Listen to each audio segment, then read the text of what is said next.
지난주에 한 과부의 죽은 아들을 살려내신 그 주님의 역사를 우리가 함께 살펴봤습니다. 동시에 주님만이 참으로 믿을 만한 분이구나 하는 걸 우리가 배웠죠.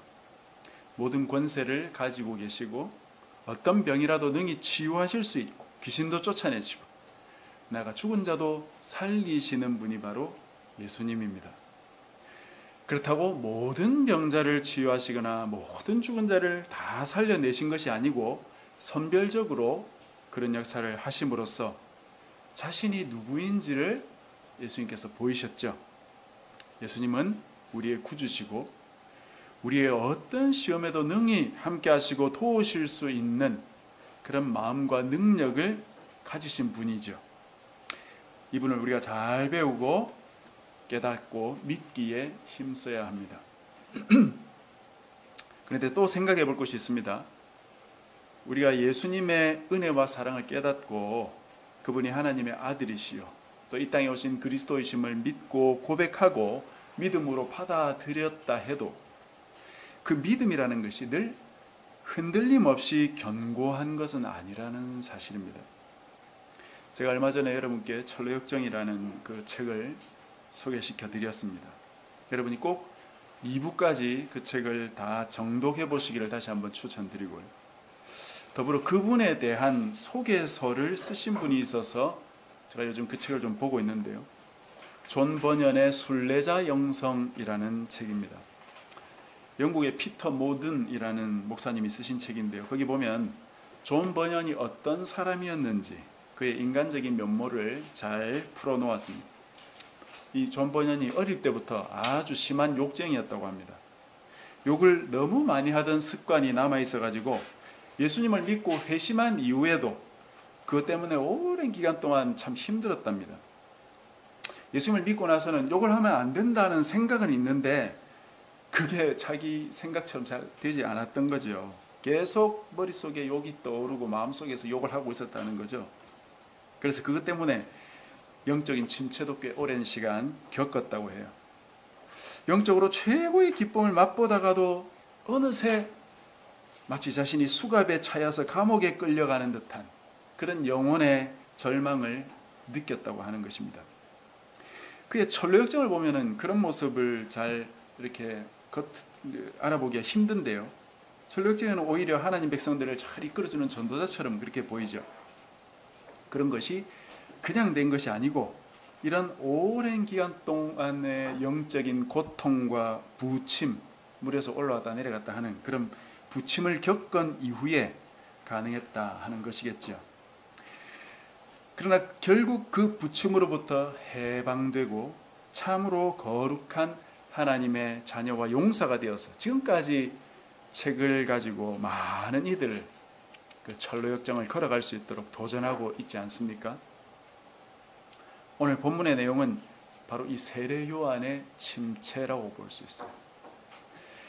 오실 그이가 당신이오니까 우리가 다른 이를 기다리오리까. 예수님의 사촌 형으로서 놀라운 사역을 했던 이 세례 요한이 어떻게 해서 이런 침체에 빠지게 되었을까?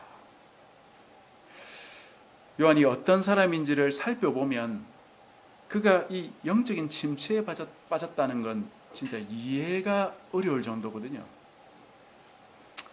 먼저 세례 요한이 어떤 사람이었는지 우리가 몇 가지만 한번 생각해 봅시다. 요한의 출생부터 한번 생각해 보십시오. 우리가 읽은 이 누가복음은 요한의 출생에 대해서 아주 상세하게 기록하고 있습니다. 다른 복음서는 요한의 출생 자체가 나오지 않습니다. 예수님의 탄생으로 시작했다가 예수님이 공적인 사역할 때 어디선가 갑자기 나타나서 세례 요한이 세례 준 것처럼 그렇게 보이죠. 그러나 누가복음은 세례 요한의 부모님 이야기부터 해서 세례 요한의 탄생 이야기가 자세하게 나옵니다. 여러분들이 세례 요한에 대해서 관심이 없을 내용부터 좀 말씀을 드린다면 세례 요한이 제사장 가문의 출신이라는 사실이에요. 아마 세례 요한 그러면 낙타 털옷을 입고 메뚜기와 석청을 먹으면서 저 광야를 헤매며 회개하라고 외쳤던 그 선지자의 이미지를 여러분이 떠올리시겠지만 그가 제사장 가문이었다는 사실을 기억할 필요 있습니다. 제사장 가문이라면 지금으로 말할 것 같으면 어느 정도 규모가 되는 그런 교회의 그 교회를 세습한 목사라고 볼 수도 있겠어요.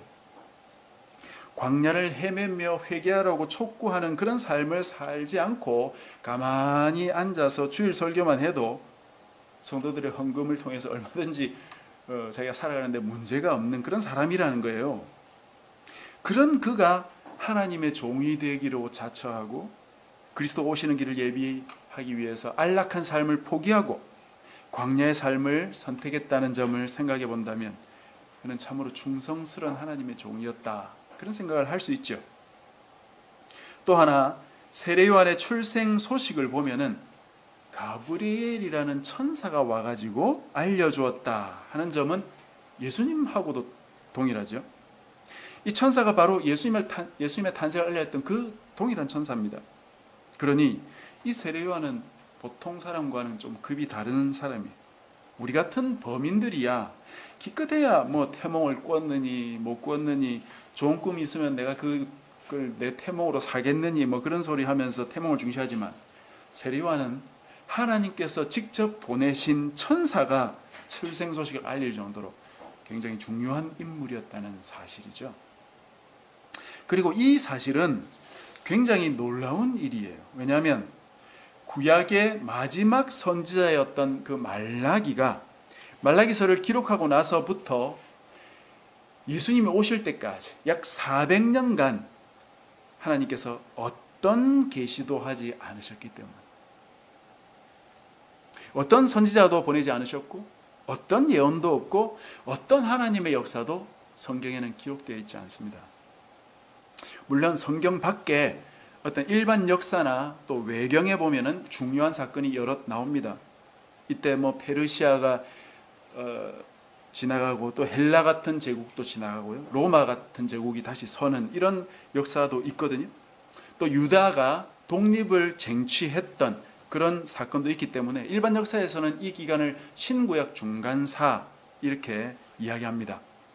그러나 성경에는 그런 기록들이 들어와 있지 않아요. 그야말로 영적인 공백기입니다. 그래서 이 시기를 다른 말로는 침묵기라고 부르기도 합니다. 하나님이 침묵하셨다는 거예요.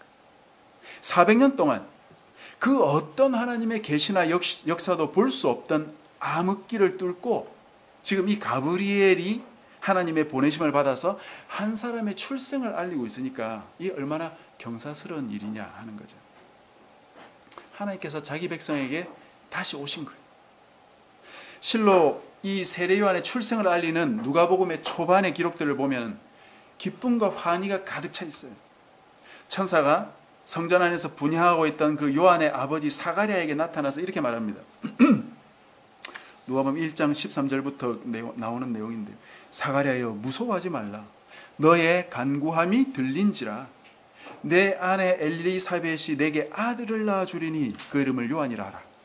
너도 기뻐하고 즐거워할 것이요 많은 사람도 그의 태어남을 기뻐하리니 이는 그가 주 앞에 큰 자가 되며 포도주나 독한 술을 마시지 아니하며 모태로부터 성령의 충만함을 받아서 이스라엘 자손을 주 곧 그들의 하나님께로 많이 돌아오게 하겠습니다. 그가 또 엘리야의 심령과 능력으로 주 앞에 먼저 와서 아버지의 마음을 자식에게, 거스르는 자를 의인의 슬기에 돌아오게 하고 주를 위하여 세운 백성을 준비하리라. 400년간 닫혔던 하늘 문이 활짝 열린 것 같죠. 하나님이 버리셨다고 생각했던 그들에게 하늘에서 다시 나팔 소리가 울리기 시작했어요. 천사의 예언대로 임신하게 된 사가랴의 아내 엘리사벳은 친척이었던 예수님의 그 어머니 마리아가 자기 집에 오자 태 속에 있던 아기 그 세례 요한이 기뻐서 뛰었다고 했어요. 10달 후에 이 세례 요한이 출생하자 그 아버지 사가랴가 찬송했던 것을 들어보십시오. 그 누가복음 1장 후반부에 나타나는데요, 제가 몇 부분만 발췌해서 들려드리겠습니다. 찬송하리로다 주 이스라엘의 하나님이여, 그 백성을 돌보사 속량하시며 우리를 위하여 구원의 뿔을 그 종 다윗의 종에 일으켰으니 이것은 주께서 예로부터 거룩한 선지자의 입으로부터 말씀하신 바와 같이 우리 원수에게서와 우리를 미워하는 모든 자의 손에서 구원하시는 일이라. 우리 조상을 긍휼히 여기시며 그 거룩한 언약을 기억하셨으니 곧 우리 조상 아브라함에게 하신 맹세라. 이는 우리 하나님의 긍휼로 인함이라. 이로써 돋는 해가 위로부터 우리에게 임하여 어둠과 죽음의 그늘에 앉은 자에게 비치고 우리 발을 평강의 길로 인도하시리로다. 이 세례요한의 출생을 알리는 가브리엘의 나타남이 얼마나 엄청난 하나님의 은혜인지, 그리고 그걸 기록하는 이 누가 자신도 얼마나 신나서 쓰고 있는지 여러분 느낄 수 있을 겁니다. 마치 이 비발디의 사계 중에 그 봄, 여러분들이 들어보셨죠? 그 봄이 마치 울려 퍼지는 것 같아요. 청한 그 바이올린 소리가 어둡고 캄캄한 홀의 정막을 빛처럼 뚫어내고 날아가면서 산뜻한 봄의 시작을 알리는 것 같이 하나님의 돌보심이 사라진 것 같은 어둡고 캄캄한 동토의 땅에 하나님의 은혜의 햇살이 쏟아 부어지는 듯한 그런 감회를 느끼는 것입니다. 지금 제가 말씀드린 바는 요한의 탄생부터가 하나님의 뜻이었고 그 소식을 온 만물이 함께 기뻐했다는 사실이에요. 예수님 못지않게 말입니다. 그뿐입니까? 세례 요한이 장성하고 자신의 사명대로 회개하라, 천국이 가까웠다 하면서 사역할 때 요한은 자기에게 세례받으러 오신 그리스도를 눈으로 배웠어요. 예수님께서 세례받으시고 물에서 올라올 때 무슨 일이 벌어졌는지 보았다고. 하늘이 열리고 하나님의 성령이 비둘기같이 그 위에 내리고 하늘로부터 이는 내 사랑하는 아들이요 내 기뻐하는 자라 하는 소리도 직접 들은 사람. 그 소리는 요한에게 아마 큰 확신을 주었을 겁니다. 아, 맞구나. 내가 어릴 때부터 들어왔던, 그리고 보아왔던 이 예수님이 바로 하나님의 아들이시고 그리스도가 맞구나. 이분이 우리를 구원하실 구원자시구나. 그런 생각을 하지 않았겠습니까? 여러분 중에 하늘에서 들려오는 음성을 들어본 적이 있습니까? 제가 이런저런 간증 많이 들어봤지만 하늘에서 울려오는 그 음성을 들었다 하는 분은 거의 만나보지 못했는데요. 꿈에서 환상을 통해서 들었다거나 또는 말씀을 들은 것 같다는 추측성, 그런 간증들은 들어봤지만 실제로 그런 일이 벌어졌는지 잘 모르겠습니다. 지금은 하나님께서 그런 역사를 거의 하지 않으시니까요. 그런 일이 있었으니까 이 세례 요한이 확신 속에서 자기 제자들을 예수님께 소개했고 안드레와 사도 요한이 두말 않고 예수님께로 간 것 아니겠어요? 그때 세례 요한이 자기 제자들에게 예수님을 어떻게 소개했는지 그거는 요한복음 1장에 자세하게 나오는데요.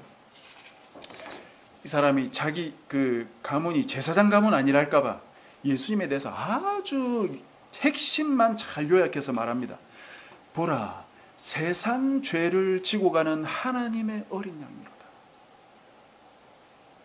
한마디로 끝난 거죠. 이것보다 어떻게 더 자세하게 예수님에 대해서 말할 수 있습니까? 그러면서 이렇게 말해요. 내가 전에 말하기를 내 뒤에 오는 사람이 있는데 그분이 나보다 앞선 것은 그가 나보다 먼저 계심이라. 나도 그를 알지 못했으나 나를 보내어 물로 세례를 베풀라 하신 그이가 나에게 말씀하시되 성령이 내려서 누구 위에든지 머무는 것을 보거든 그가 곧 성령으로 세례를 베푸는 이인 줄 알라 하셨다. 그래서 내가 보고 그가 하나님의 아들이심을 증언하는 것이다. 확실히 도장을 쾅쾅 찍는 거죠. 이 세례 요한은 하나님과 교통하는 사람이에요. 세례를 주라고 하신 분도 하나님이시고 예수님을 알아보는 법을 가르쳐 주신 분도 하나님이시다.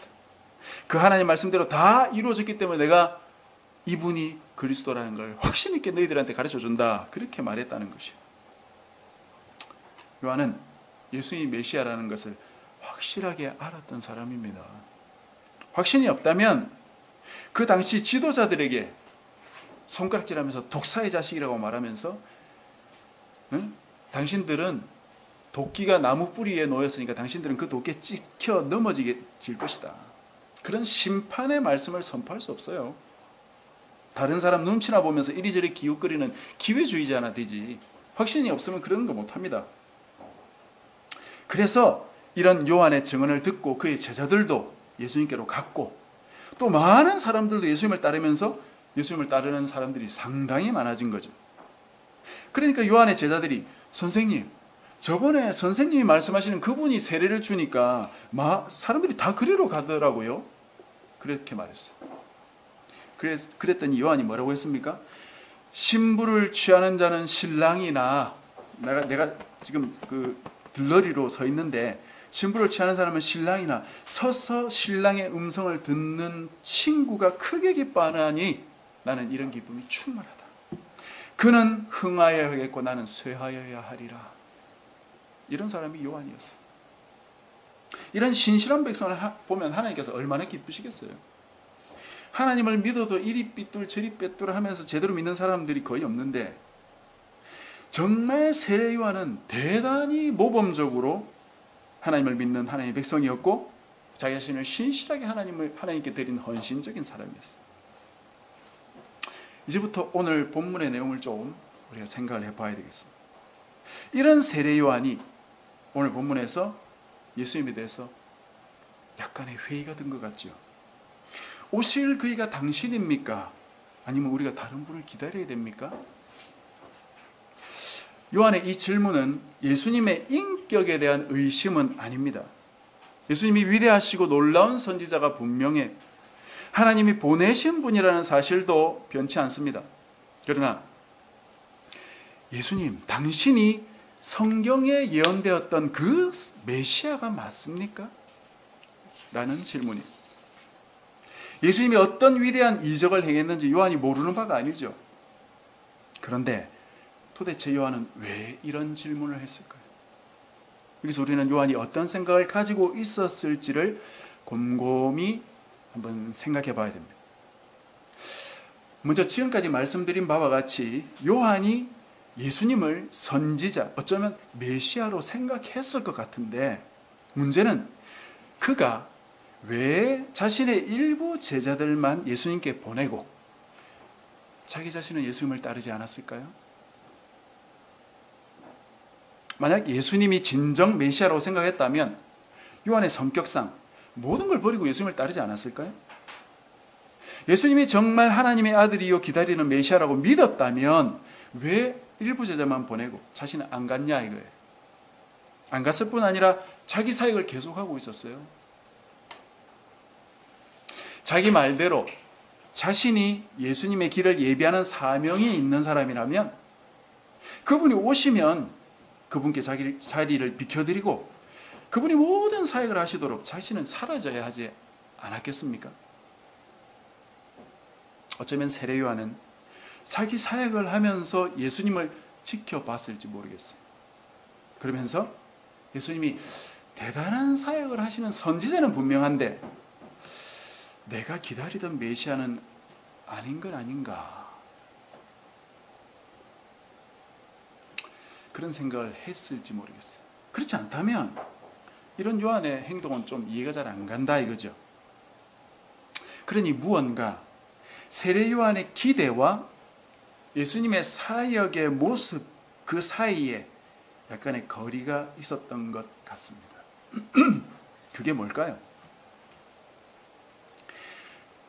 세례 요한의 상황을 생각해 본다면 어느 정도 이해할 만한 지점이 있습니다. 세례 요한은 지금 감옥에 있어요. 그의 제자들이 그에게 와서 이야기하고 세례 요한도 자기가 직접 예수님께 여쭙지 않고 제자들을 보내서 여쭙는 이유는 자신이 감옥에 있기 때문입니다. 무슨 일이 있었습니까? 여러분 아시겠지만 당시 갈릴리 지역을 다스리던 분봉왕 헤롯 안티파스가, 성경에는 안디바라고 나오는 그 안티파스가 자신의 전처와 이혼을 하고 자신의 배다른 동생의 아내이자 조카였던 헤로디아라는 여자와 재혼을 했죠. 이것은 율법에 의하면 간음이고 근친상간이. 세례 요한이 이걸 가만히 보고 있을 리가 없죠. 그의 잘못을 지적하고 다니니까 이 헤롯 안티파스가 가만히 두면 안 될 것 같으니까 감옥에 가둬버린 거예요. 가만히 두면 여기저기 다니면서 자기 욕을 할 것 같으니까 입을 봉해버린 거죠. 세례요한이 얼마나 옥에 있었는지는 모르지만 막 힘들고 괴로웠겠죠. 결국 헤롯의 생일날 세례요한이 참수를 당하는데요. 어쨌든 그까지는 가지 말고, 이 세례요한이 예수님께 오실 그이가 당신입니까? 라는 질문을 드린 곳이 바로 이 감옥이었다.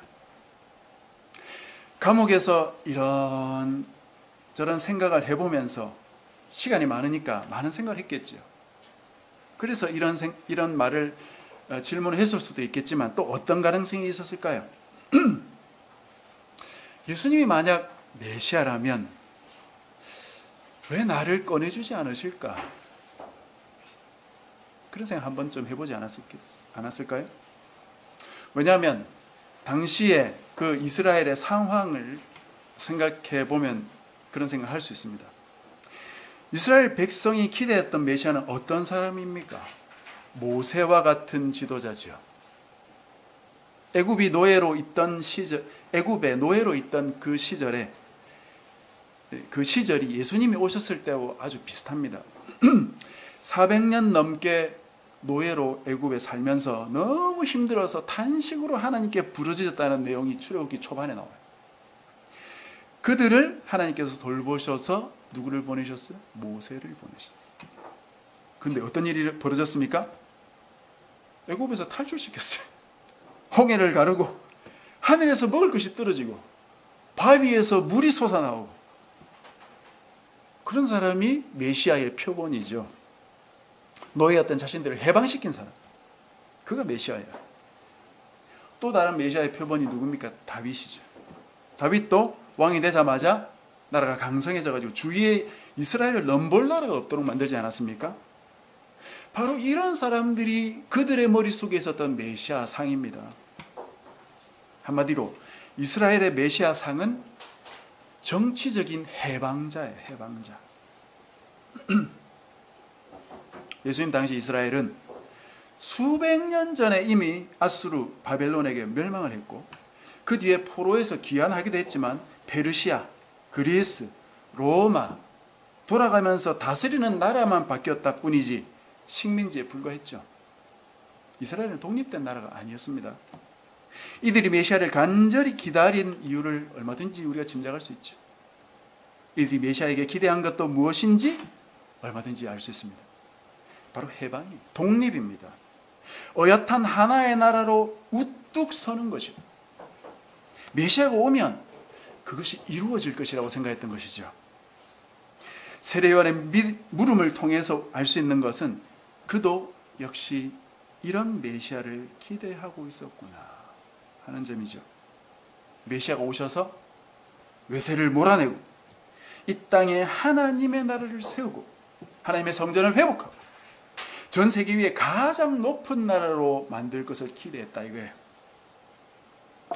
그런데 메시아라는 분이 오셔가지고 병이나 치료하러 다니고 귀신이나 내쫓고 죽은 자나 살리고, 물론 그런 일도 대단하지만 도대체 이 나라는 언제 회복할 거냐 이거예요. 이스라엘 나라는커녕 옥에 갇힌 자기도 건져주지 않으니까 세례요한이 무슨 생각을 했겠어요? 저분이 아닌가. 사람은 본래 남 일이면 그렇구나 하다가도 자기에게 닥치면 이건 아니지, 그런 생각이 들죠. 요한은 바로 정치적인 메시아, 자신의 조국을 로마로부터 해방시킬 메시아를 기다리고 있었던 것이에요. 그러니 예수님의 사역을 다 듣고 알고 있으면서도 오실 그이가 당신이 맞습니까? 질문할 수밖에 없었던 거예요. 이 질문에 대해 예수님이 뭐라고 답변하셨습니까? 22절, 23절 우리 다 같이 한번 읽겠습니다. 오늘 본문 22절, 23절입니다. 시작. 예수께서 대답하여 이르시되 너희가 가서 보고 들은 것을 요한에게 알리되 맹인이 보며 못 걷는 사람이 걸으며 나병 환자가 깨끗함을 받으며 귀먹은 사람이 들으며 죽은 자가 살아나며 가난한 자에게 복음이 전파된다 하라.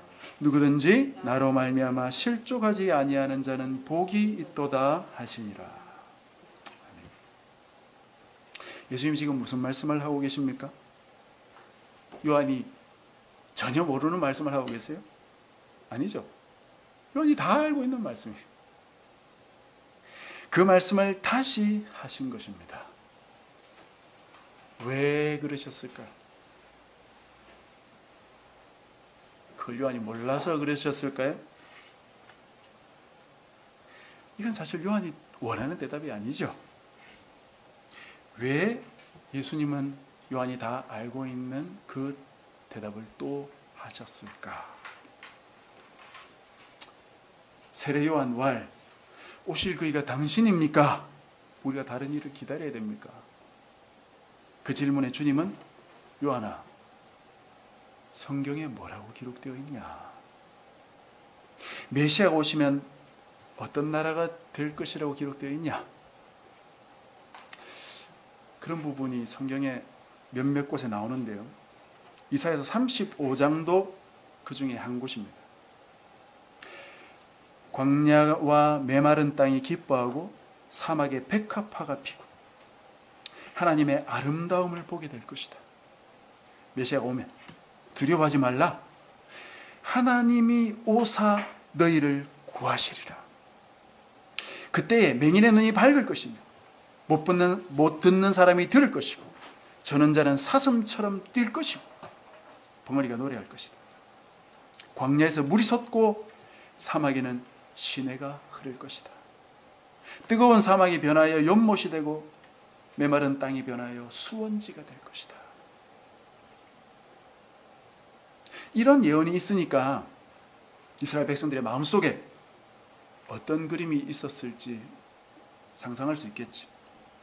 이스라엘 사람들은 이 말씀이 메시아가 오면 문자 그대로 이루어질 것이다, 그렇게 고대했던 겁니다.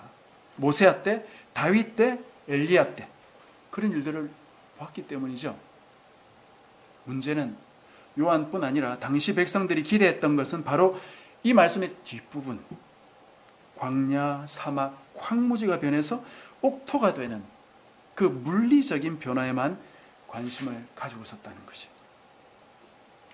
우리는 언제로부터 해방될 것이냐? 이 지긋지긋한 식민지 생활 그만두고 싶다는 거예요. 그런 세상이 오기 위해서는 어떻게 되어야 될까요? 이 세상이 전부 옥토로 바뀌면 될까요? 우리나라로 말 같으면 통일이 되면 될까요? 전 세계 전쟁하던 나라들이 전쟁을 다 멈추고 핵무기나 생화학 무기 사용을 포기하기로 하고 그 협정을 순순히 지키면 천국이 올까요? 아니면 모든 사람들이 요즘은 인터넷 시대니까 최신 스마트폰을 하나씩 다 가지고 있으면 올까요? 5G 인터넷이 사막까지 바다까지 다 깔리면 천국이 올까요? 사람이 바뀌지 않으면 그 어떤 노력도 다 허사예요. 소용이 없는 일입니다. 아무리 천국 같은 세상을 만들어 놔도 우리 중에 한 명이라도 거기에 들어가면 거기가 곧바로 오염될 거예요. 그게 바로 에덴 이야기입니다. 어쩌면 진정한 천국은 인류가 멸망한 뒤에 도래할지도 모르죠. 사람이 바뀌어야 천국인 거예요.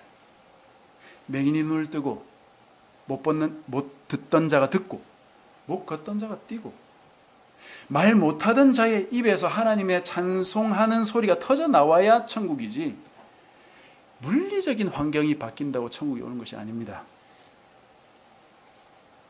또 이런 일들을 단지 육신적인 치유로 보면 안 되겠죠. 내 영혼의 질병이 치유받지 않으면 육신의 치유는 하나만 해요. 육신 치유하면 뭐합니까? 다시 아플 텐데. 죽은 사람 살리면 뭐합니까? 다시 죽을 건데.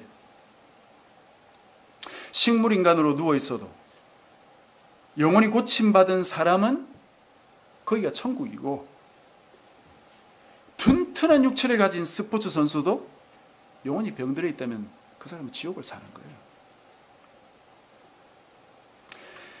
예수님이 하시는 사역이 바로 그거예요. 예수님은 사람을 바꾸는 사역을 하고 계신 것이에요. 요한은 자기가 가지고 있던 생각이 문제였다는 사실을 깨달을 필요가 있었죠. 그들의 기대대로, 이 이스라엘 백성들의 기대대로 약 300년 뒤에, 이로부터 300년 뒤에 로마가 기독교를 공적으로 인정해 줍니다. 그리고 그로부터 70년 뒤에는 로마가 기독교 국가가 되는 것 여러분 아시죠? 역사적으로 증명된 일이에요. 그때 천국이 오신 줄 아세요? 천만의 말씀입니다. 그때부터 본격적으로 기독교 신앙이 타락하기 시작했다는 것이 기독교회사의 증거예요. 증언이에요. 예수님이 만드실 나라는 그런 나라가 아닙니다. 주님이 만드실 나라는 지상국가가 아니에요. 하나님의 나라예요. 하나님의 백성들의 공동체, 하나님의 백성들이 하나 둘 모여서 이루어내는 나라, 그것이 주님이 만드실 나라고 지금도 만들고 계시는 나라입니다. 지구상의 한 나라가 아니라 모든 나라 위에 있을 수 있는 영적인 나라, 구원받은 하나님의 백성들로 구성된 나라, 그런 나라가 예수님이 만드시려고 했던 나라입니다.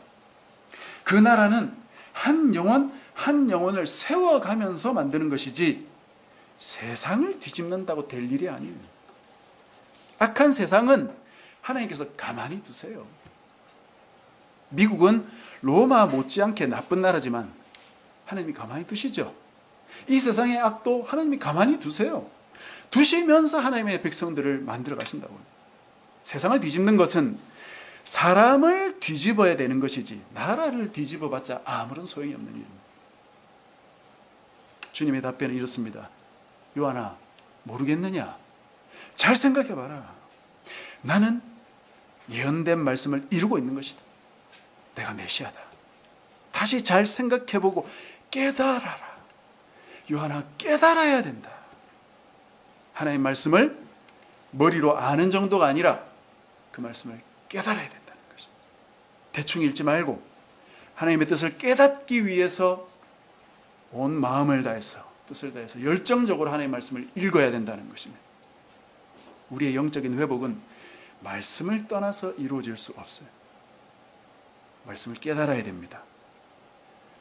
말씀을 많이 알고 있는 것이 별로 소용이 없어요. 예수님 시대에 예수님을 대적한 자들은 다들 말씀 박사들이었어요. 말씀을 많이 아는 게 아니고 깨달아야 됩니다. 말씀을 맺겠습니다. 서두에 말씀드린 그 존 버녀는 수많은 영적인 부침 속에서 그때 말씀을 통해서 새힘을 얻고 살아갈 수 있었다고 간증하고 있어요. 그래서 그의 철로역정 보면은 군데군데 하나님의 말씀을 인용하고 있고 그 인용과 적용은 놀라울 정도로 적실합니다. 말씀을 묵상하십시오. 말씀의 사람이 되십시오. 말씀을 깨닫기 위해서 애를 쓰십시오. 그 말씀으로 살기로 결단하십시오. 그래서 말씀으로 살아가는 은혜를 참으로 누리고 나의 영적인 침체도 거뜬히 이겨낼 수 있는 저와 여러분 되시기를 주님의 이름으로 간절히 축복합니다.